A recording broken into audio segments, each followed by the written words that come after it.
The slam of a police car door can be the end of a story. A final, definitive sound that closes a chapter of chaos. But sometimes, it's just a comma, a brief pause before the sentence continues in a direction you never anticipated.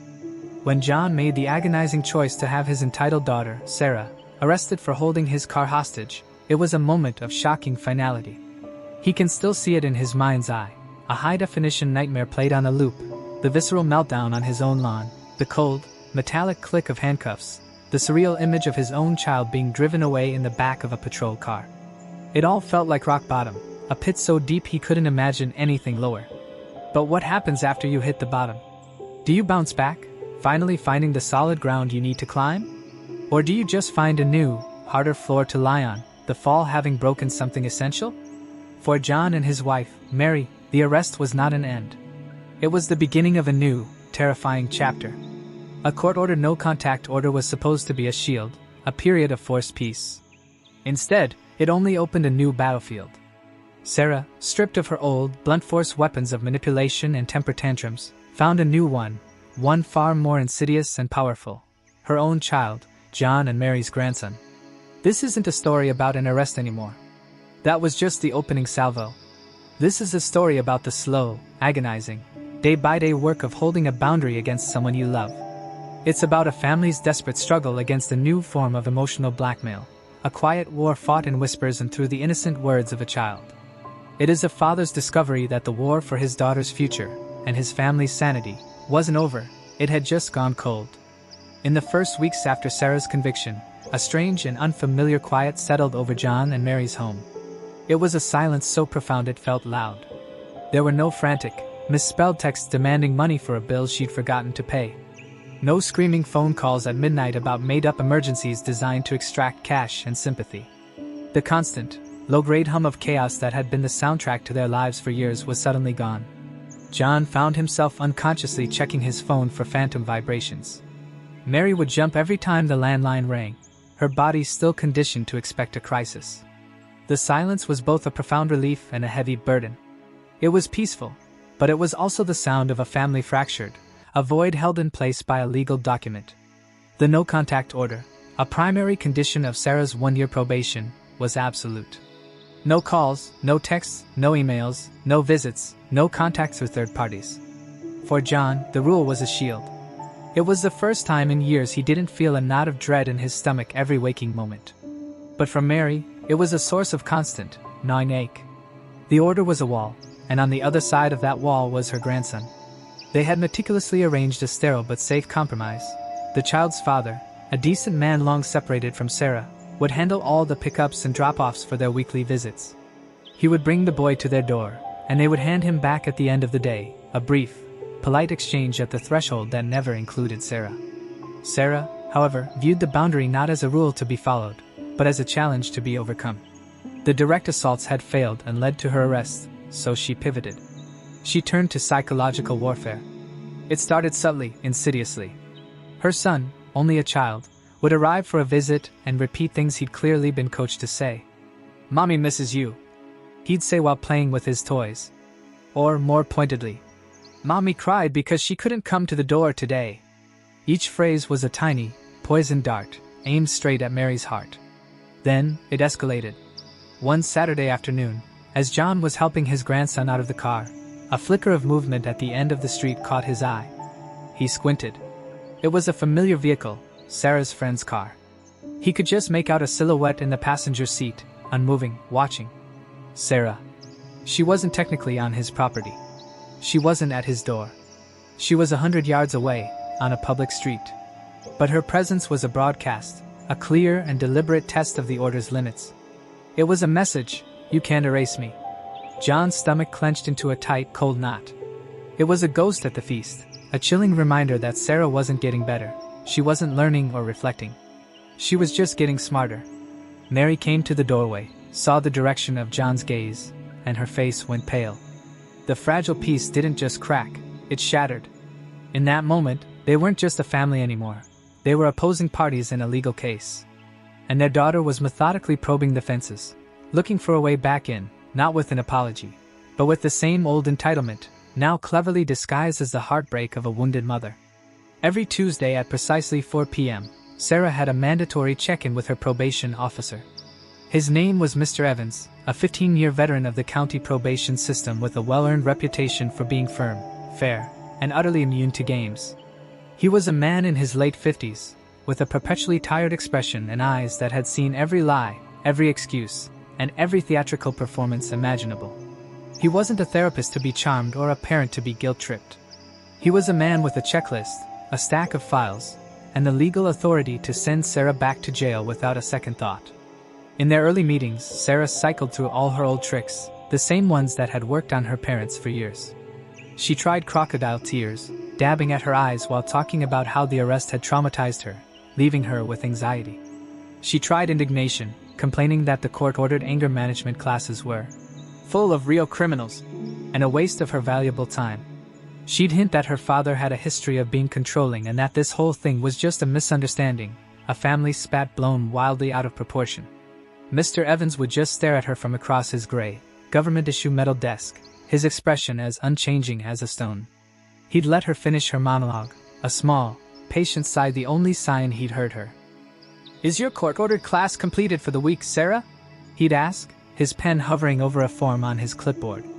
"Yes, but the instructor is so condescending. I mean, he doesn't understand my situation at all," she'd reply, hoping to draw him into a conversation about her feelings. "Did you sign the attendance sheet?" Evans would press, completely ignoring the bait. "Yes." "And you're current on your court fees and restitution?" "Mostly. It's just been really hard with my job and rent." "The payment plan is a condition of your probation," he'd state, not unkindly, but with the dead finality of a closing door. "Stay on top of it. I will see you next Tuesday at 4. Sarah would leave his drab, windowless office fuming, her frustration palpable. Her powers didn't work on him. He didn't care about her feelings or her side of the story. He cared about compliance. He was a wall of pure bureaucracy she couldn't break, couldn't climb, and couldn't manipulate. For the first time in her adult life, Sarah was dealing with an authority figure who held all the cards and had absolutely no emotional investment in her success or failure. His only job was to enforce the rules documented in her file. And Sarah, a person completely unused to a world with immovable rules and real consequences, was about to make a critical, predictable mistake. The tipping point, the moment the Cold War turned hot again, came on a cool autumn evening. It was her son's birthday, and John and Mary were having a small, quiet party for him in their backyard. They had meticulously coordinated with the boy's father to make sure the celebration happened during their scheduled time, a pocket of normalcy they desperately wanted to provide for their grandson. For a couple of hours it almost felt like it used to. There were balloons, a small cake with candles, and a small pile of presents. The sound of the boys' laughter filled the yard, a sound that had become painfully precious. Halfway through opening presents, as their grandson was gleefully tearing the paper off a new set of building blocks, John's phone buzzed in his pocket. He glanced at it, expecting a notification or a message from a friend. It was a text from an unknown number. His brow furrowed as he opened it. The words on the screen made his blood run cold. "I just want to see my son on his birthday. I'm on the sidewalk. Don't make a scene. Just let me see him." John's heart hammered against his ribs. He felt a wave of nausea. He quietly excused himself and walked to the front of the house, his legs feeling unsteady. He peered through the blinds of the living room window. And there she was, Sarah, standing on the public sidewalk just beyond the edge of their lawn. She was holding a single, brightly wrapped gift, her posture artfully slumped. Her face was a perfect mask of sorrowful motherhood, a living portrait of a victim for any curious neighbors to see. She wasn't just violating the spirit of the no-contact order, she was standing on its literal edge, daring them to enforce it. She knew they wouldn't call the police. Calling 911 on her once had been a nuclear option, an act of sheer desperation that had torn him apart. Doing it again over this, her standing quietly on a public sidewalk, felt impossible. She was counting on their love for their grandchild. She was counting on their deep-seated aversion to another public spectacle. She was weaponizing her own child's birthday, transforming a day of celebration into a hostage negotiation. John stepped back from the window, his breath catching in his throat. Mary came up behind him, sensing his distress. "What is it?" she whispered, her hand on his arm. He couldn't speak. He just pointed a trembling finger toward the window. Mary looked, and a soft, defeated sigh escaped her lips. "What do we do, John?" she asked, her voice trembling. "She's just standing there. It's his birthday. He'd be so confused if he saw police." This was the new crisis, a dilemma even more complex and emotionally tangled than the car. To ignore her was to let her win, to teach her that even a legal court order could be bent through emotional pressure and public shame. To confront her, to walk outside and tell her to leave, was to violate the order themselves by making contact. To call the police would traumatize their grandson, ruin his birthday, and escalate everything all over again, potentially creating a new, more explosive incident. Sarah had engineered a perfect trap. She stood there for nearly an hour, a silent, powerful accuser on the edge of their property, forcing them to make an impossible choice while their grandson laughed in the backyard, oblivious. The birthday party limped to a conclusion under a dark cloud of tension. John and Mary put on brave faces, mustering every ounce of energy to act cheerful for their grandson, but the joy had been leached from the day. Every laugh felt forced, every smile was a mask. After his father picked him up, they sat in the quiet living room, the weight of Sarah's latest stunt pressing down on them, suffocating the air out of the room. "We can't keep living like this," Mary said finally, her voice barely a whisper. She stared at the phone on the coffee table as if it were a venomous snake. "She's not going to stop. This is just going to be the new thing. She'll keep finding ways. She'll keep using him to get to us." John felt the old, familiar exhaustion creeping back into his bones, the deep despair of being constantly outmaneuvered by his own daughter. His first, gut instinct was to do nothing, to just ride it out and hope she'd eventually give up. But then, Officer Miller's words from the day of the arrest echoed in his mind, as clear as if he were standing in the room. Sometimes, letting them hit rock bottom is the only way to help them find solid ground. Sarah's arrest hadn't been rock bottom. It had been a rest stop. She was still digging, still convinced she could burrow her way out. "You're right," John said, a new, hard resolve forming in his voice, chilling the despair. "We can't. But we aren't calling the police. We're not playing her game anymore. We're not going to react the way she expects." He reached into his wallet and pulled out the small, creased card he'd kept in there for months. It had the court case number on it, and something else he'd looked up and written down in a moment of foresight. The main number for the county probation office. "What are you doing?" Mary asked, her eyes wide. "The judge put that no-contact order in place for a reason," John said, his finger hovering over the numbers on his phone. "It's a condition of her probation. We're not the ones who have to enforce it. He is." He was referring to Mr. Evans. This wasn't a panicked 911 call born of desperation and chaos. This was a calm, calculated, strategic move. It was the next painful, necessary step in the excruciating process of letting the consequences of Sarah's actions fully play out. He dialed the number and navigated the automated menu, asking to be put through to Officer Evans' voicemail. When the beep sounded, John took a deep breath, his voice emerging steady and clear, devoid of the emotion churning inside him. "Mr. Evans, this is John, Sarah's father. I'm calling to report a violation of her no-contact order, case number 74B21. She was present at my property this evening, October 5th, from approximately 5:30 p.m. to 6:25 p.m., during a time she knew her son was here for his birthday. She stood on the public sidewalk directly in front of my house. I also received a text message from her from an unlisted number at 5:28 p.m. I'm sure my neighbors saw her. I don't want to file a police report at this time, but I am reporting the violation directly to you, as per the terms of her probation. Thank you." He hung up. There was no screaming, no meltdown, no flashing lights. Just the quiet click of a phone call that had once again placed his daughter's fate squarely in the hands of the justice system. It was a terrible, necessary act of love. The following Tuesday, Sarah walked into Mr. Evans' office with a familiar air of defiance. She was expecting the usual drab, 5-minute check-in. Ask about class, ask about fees, schedule the next meeting. She was not prepared for the storm that was waiting for her. Mr. Evans didn't ask her to sit down. He stood leaning against his metal desk, his arms crossed over his chest. His usual tired expression was gone, replaced by something cold and sharp. In his hand was a printout. "I got a call from your father," Evans said, his voice dangerously low and quiet. "He tells me you paid a visit to his property last Saturday. Stood on the sidewalk for an hour, holding a gift. Sarah's confidence flickered, but her defensiveness kicked in instantly. I was on a public sidewalk. It's a free country. I have a right to be there. I just wanted to see my son on his birthday. Is that a crime now? The crime, Mr. Evans said, taking a deliberate step towards her, his voice cutting through her bluster, is invasion of privacy, as defined by State Statute 940.08. That's the charge for violating a no-contact order.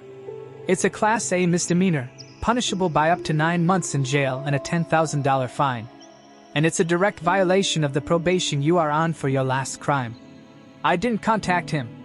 I stood on the sidewalk, she insisted, her voice getting higher, a note of panic creeping in. You sent a text, Evans countered flatly, tapping the printout he was holding. John's phone records showing the text from the unknown number, time-stamped to the minute. You created a public spectacle designed to emotionally manipulate your parents into breaking the order.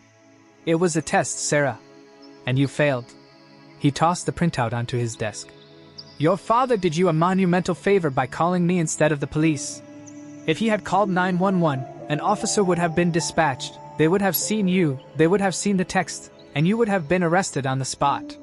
Right now, you'd be sitting in a cell, waiting for a bond hearing on a new criminal charge. Sarah stared at him, speechless. The casual, almost bored way he laid out her potential ruin was more terrifying than any shouting match she had ever had with her parents. But he didn't call the cops. Evans continued, his gaze unwavering. So now the choice is mine. I can file a motion to revoke your probation with the court first thing in the morning.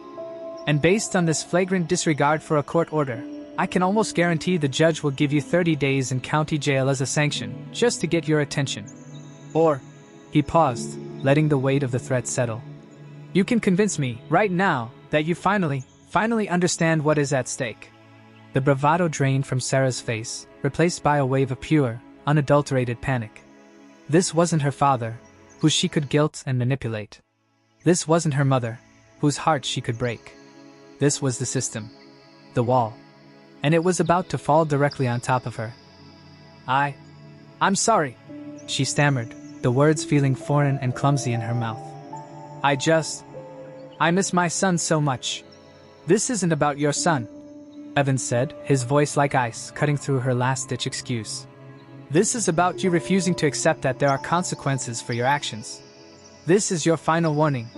The absolute last one. The next violation, no matter how small, a text from a friend's phone, a coincidental drive-by, a coded message sent through your son, and I will personally sign the warrant for your arrest. Do you understand me? Tears welled in Sarah's eyes. This time, they weren't for show. They were real tears of fear. She was looking at the real rock bottom, and it was a jail cell with a steel door. She gave a small, jerky nod, unable to speak. Yes, she whispered, her voice cracking. I understand. The confrontation with Mr. Evans was the shock to the system that the arrest and the night in a holding cell had failed to be. The real, immediate threat of jail time, delivered by a dispassionate man who clearly meant every word, finally broke through her lifelong wall of entitlement. The testing stopped. The passive-aggressive social media posts about broken families vanished. She started showing up to her anger management classes and actually participating, listening to the stories of others, her probation officer's threat hanging over her head like the sword of Damocles. The next few months were quiet. Truly quiet. The silence in John and Mary's life was different now.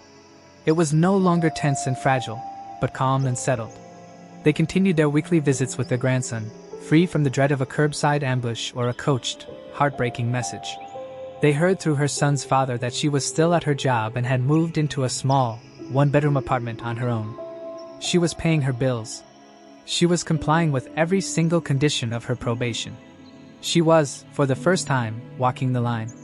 Then, a week before her one-year probation was set to end, a letter arrived in their mailbox. It was a simple, white envelope addressed to John and Mary, in Sarah's unmistakable handwriting. John's first instinct was to throw it in the trash, unopened. It felt like another test, another Trojan horse designed to breach their defenses just as they were starting to feel safe. But Mary stopped him, placing a gentle hand on his arm. Let's just see, she said softly. Whatever it is, we'll face it together. With trembling hands, his heart beginning to pound again, John opened it. He was braced for pages of accusations, a long, self-serving diatribe about how they had wronged her, or a desperate plea for reconciliation now that the order was expiring. But it was just a single sheet of plain white paper with one sentence written in the center. "I'm sorry for the pain I caused." It wasn't a solution. It wasn't a magic wand that could erase years of chaos, lies, and heartbreak. It was just 5 words. But they were 5 words John and Mary had never, in 20-plus years of turmoil, heard from their daughter. It was an acknowledgement, not a demand. It was the first step on a road that was still a mile long, but for the very first time, it looked like a road that led forward, not in circles. The day Sarah's probation and the no-contact order officially expired, a new kind of silence fell over the house. The legal barrier that had defined their relationship for a year was gone. The decision of what to do next was now entirely, terrifyingly their own. Would they open the door if she knocked? Could they ever trust her again? John stood in the living room, looking at the letter, now sitting on the mantelpiece. He thought about the journey of the past year, the hostage situation in his own driveway, the gut-wrenching 911 call that felt like a betrayal of his own blood, the quiet horror of reporting his own daughter to her probation officer. Each step had been harder than the last, a series of painful acts of love disguised as punishment. He had been forced to methodically tear his own family apart in a desperate, last-ditch effort to save it, to save her. Had it worked? He looked at the letter again. "I'm sorry for the pain I caused." It was an absolution, but it was accountability. It was a seed. Whether it would grow into something real and lasting or wither away under the first sign of pressure was a future he couldn't predict. He knew one thing for certain: the cycle of entitlement had been broken by force, but the trust was still in a million pieces on the floor. Building a new relationship, one based on respect and boundaries rather than demands and enabling, would be the work of years. It would be fragile and uncertain. It would require vigilance and a willingness to walk away again if the old patterns returned. There would be no simple return to the way things were, nor should there be. But for the first time in a decade, building something new, something healthier, actually felt possible. The sun was rising on a new day, but the sky was still gray and uncertain. The journey from a desperate 911 call to a simple 5-word apology was a brutal, year-long lesson in the painful difference between helping and enabling.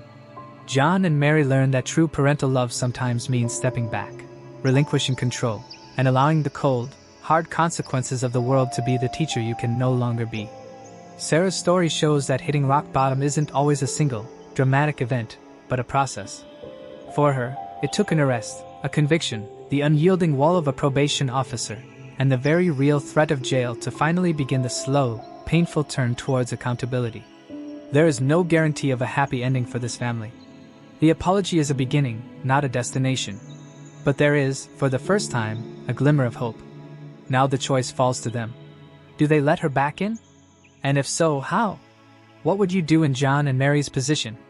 Can a family truly heal from a wound this deep, inflicted by one of their own? Share your thoughts and your own experiences in the comments below. And if you were moved by this story of struggle, consequence, and cautious hope, don't forget to subscribe and turn on notifications. You won't want to miss the complex human stories we explore next.